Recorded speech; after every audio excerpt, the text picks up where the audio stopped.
So now that we've finished our coverage of the EX1 case study, it's time to turn our attention to the EX2 case study. And once again, this will be used to demonstrate various methods that are found in the observable class.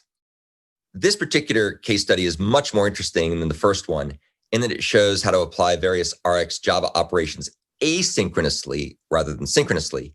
And rather than focusing only on doing multiplication and reductions of big fractions, this is going to focus on determining whether randomly generated big integer objects are prime or not.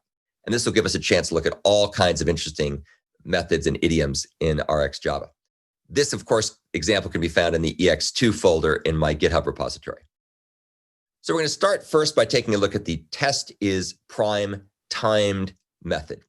And this is a method that demonstrates various features, and it uses it by doing asynchronous time-driven observable stream that will process these random big integer objects to determine which ones are prime and which ones aren't prime. And you can find that down here in this file that's linked at the bottom of the slide.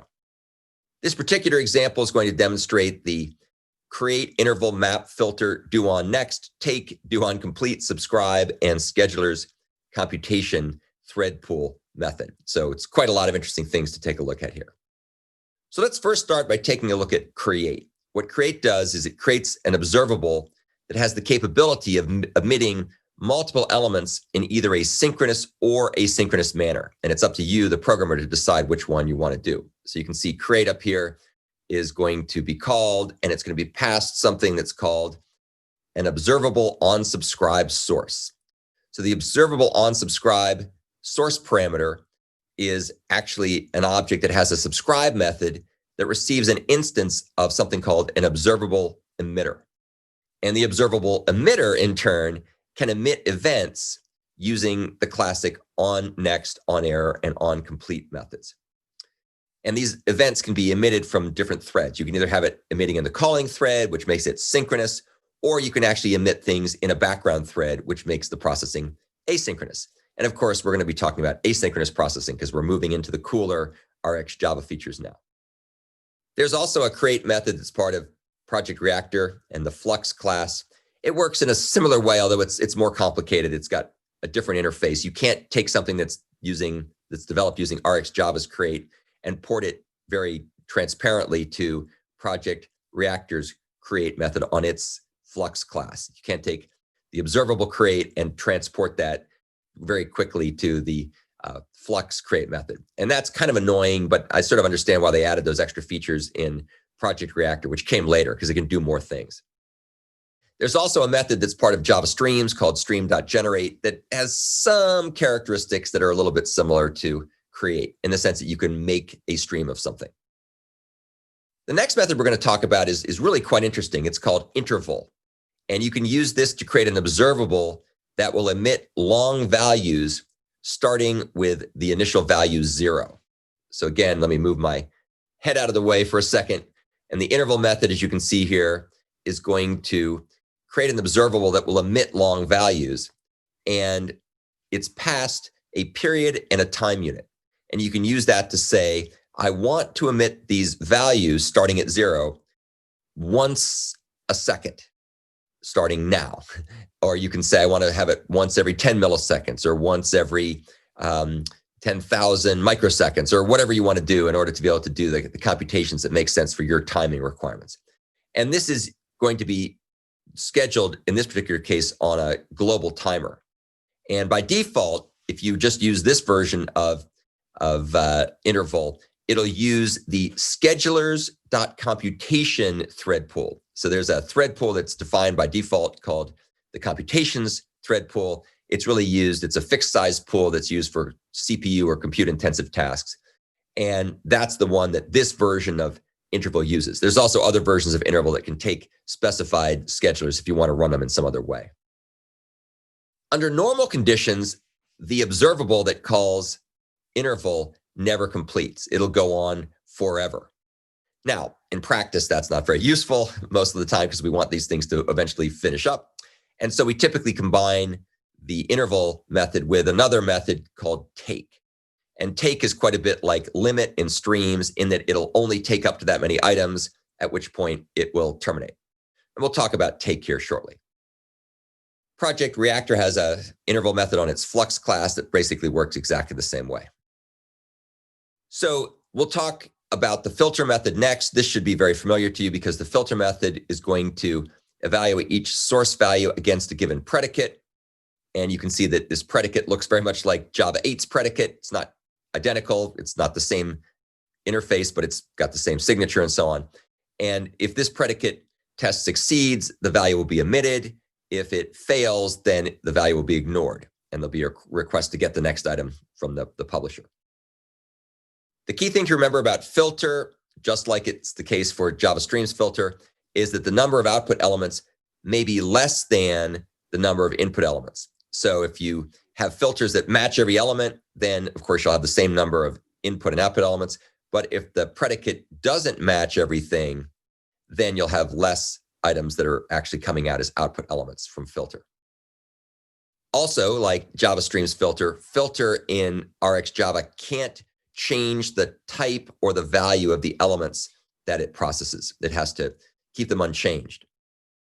Project Reactor has a filter method on Flux that works the same way. And of course, Java Stream has a filter method that works pretty much the same way. So these are all basically the same idea and used in similar ways in the different frameworks that are available with Java. The next method we're going to take a look at is called doOnNext. And it's kind of an interesting method. It's used to essentially add or register a behavior. And this behavior will be triggered when the observable emits an item. And it will be triggered by a callback on the consumer parameter. So we register a consumer whose method will get called back. So you can basically think of this as a callback. So it's like, don't call us, we'll call you back. And this method also can't change the type, can't change the value of the elements it processes, and it also can't filter them out the way that filter did. So it's really just there to do something in reaction to an event. It's basically like having like a side effect of some kind. Project Reactor has Flux doOnNext that works identically the same way. This method is very similar to the peek method that's defined on Java Streams. It's really used to kind of have a side effect, like to log something or print a message or diagnostic message, but it doesn't really change anything. It just is used to indicate something through a side effect. The next method we're going to talk about is the take method. We've already alluded to this before, and this is used especially when you're dealing with so-called infinite observables, infinite observable streams. And this only takes the first n values if they're available, of course, and after that point, it'll stop. And so we use it, as I mentioned before, to limit otherwise infinite streams. So if you go back and look at the observable interval method, you'll see that that would generate things in perpetuity, and we want to stop it after a certain point. There's a take method that's part of Project Reactor's Flux class, and you can think of Java stream.limit as being very similar. So the limit method that's part of the Java Streams framework has the same purpose, even though it's a slight different signature. The next method we're going to talk about is called count. And what count does is count converts the observable stream, remember, which has many values, into a single result, which is the count of the number of elements that have reached us up to that point. And so what it'll do is count returns a single that will keep count of the number of items emitted by this observable. And it emits this count as a 64-bit long quantity. Also, count doesn't operate on a particular scheduler by default. It just runs on the context of whatever called it. Project Reactor's Flux class has a count method, and Streams also has a count method. And you've used Streams count in some of your previous programming assignments, and it works pretty much the same as the RxJava observable count and the Project Reactor Flux count. The next method we're going to talk about is really one of the more interesting methods, and we gave you a warm-up when we talked about blocking subscribe in previous lessons. So in this case, subscribe is the more asynchronous version of the subscriber methods that are part of RxJava. And what this does is it subscribes a consumer, or what's also known as an observer, to this given observable. And again, much like we did with blocking subscribe, this particular example is going to have 3 parameters that you have to provide.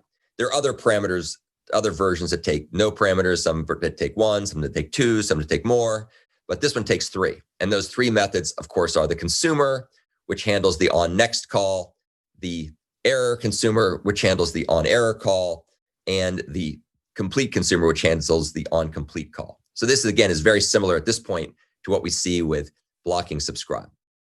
Also, like with blocking subscribe, this is basically telling the publisher, send as much data as you possibly can, as fast as you can possibly send it. And as with blocking subscribe, the signals that are emitted can be represented by this regular expression where you can have 0 or more calls to on next coming from the publisher. And then you can have either 1 on complete or 1 on error, not both, but 1 or either 1, or there may be neither. So this is used to describe the semantics of the callbacks that can occur using the subscribe method. Now, unlike blocking subscribe that just blocked blindly until all the operations were done and we either had an error or we had a complete signal, for subscribe, it's a little different. This returns a value, but what it returns is something called a disposable. And this is basically an indication of a task or a resource that can be canceled or disposed later on. And there's actually ways of being able to group together a bunch of disposables and then disposing of them in one fell swoop. So you can say, get rid of all these things at once. This particular method, unlike blocking subscribe, regular old subscribe, kind of classic subscribe, if you will, doesn't block the caller. So the caller will return and the program will then have the computations take place essentially out of band with the return from subscribe. And this gets a little bit dicey. And you'll see this is one reason why we need to have our async tester framework, because we need to be able to have a way for subscribe to return and not have the program fall off the end, because that, of course, would cause chaos and insanity. So instead, what we're going to do here is we're going to have this particular subscribe method then be used with some other things in order to ensure that we have a completable that completes after all the processing is done. And that'll make a little bit more sense when we look at the examples in context. Project Reactor has a subscribe method, does not have a blocking subscribe method, but it does have a subscribe method that works just like subscribe does for the RxJava observable, or close to being identical. So what I'm going to do now is we're now going to take a look at some code, and we're going to take a look at the code that corresponds to the test is prime timed method in the Ex2 case study.